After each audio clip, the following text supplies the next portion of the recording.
La décision des États-Unis d'envoyer davantage d'aide militaire à l'Ukraine augmente le danger d'un affrontement militaire direct entre la Russie et l'Occident, a averti Moscou. L'ambassadeur de Russie aux États-Unis, Anatoly Antonov, a déclaré qu'il s'agissait d'une « menace immédiate » pour Moscou, décrivant les États-Unis comme « un participant au conflit ».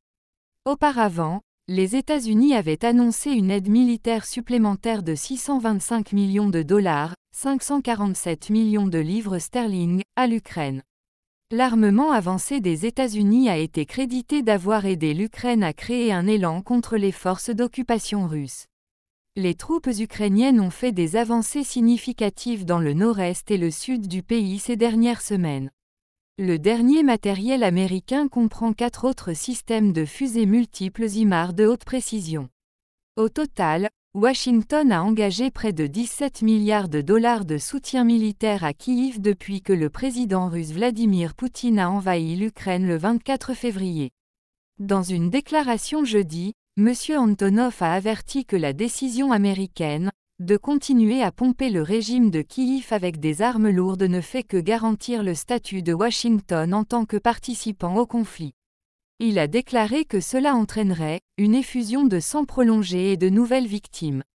Nous appelons Washington à cesser ces actions provocatrices qui pourraient entraîner les conséquences les plus graves, a déclaré l'ambassadeur de Russie. Après avoir subi une série de défaites majeures sur le champ de bataille en Ukraine ces dernières semaines, la Russie a juré de se défendre avec tous les moyens disponibles, sans exclure l'utilisation de ses armes nucléaires. Moscou poursuit également ses tentatives d'annexion de 4 régions ukrainiennes, Donetsk et Louhansk à l'est, et Kherson et Zaporijia au sud. Cependant, la Russie ne contrôle totalement aucune des régions et les troupes ukrainiennes ont fait des avancées rapides dans la région de Kherson ces derniers jours.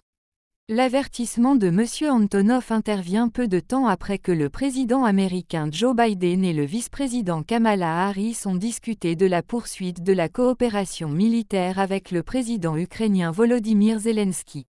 Dans un communiqué, la Maison-Blanche a souligné que les États-Unis ne reconnaîtront jamais la prétendue annexion du territoire ukrainien par la Russie.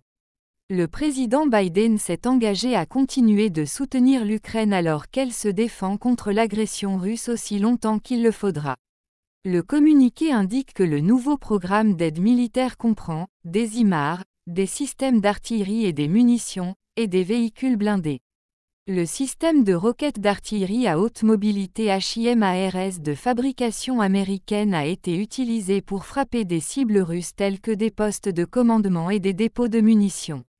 Il a également été utilisé pour cibler des ponts, y compris ceux à l'approche de Kherson, occupés par la Russie, que l'Ukraine tente de récupérer.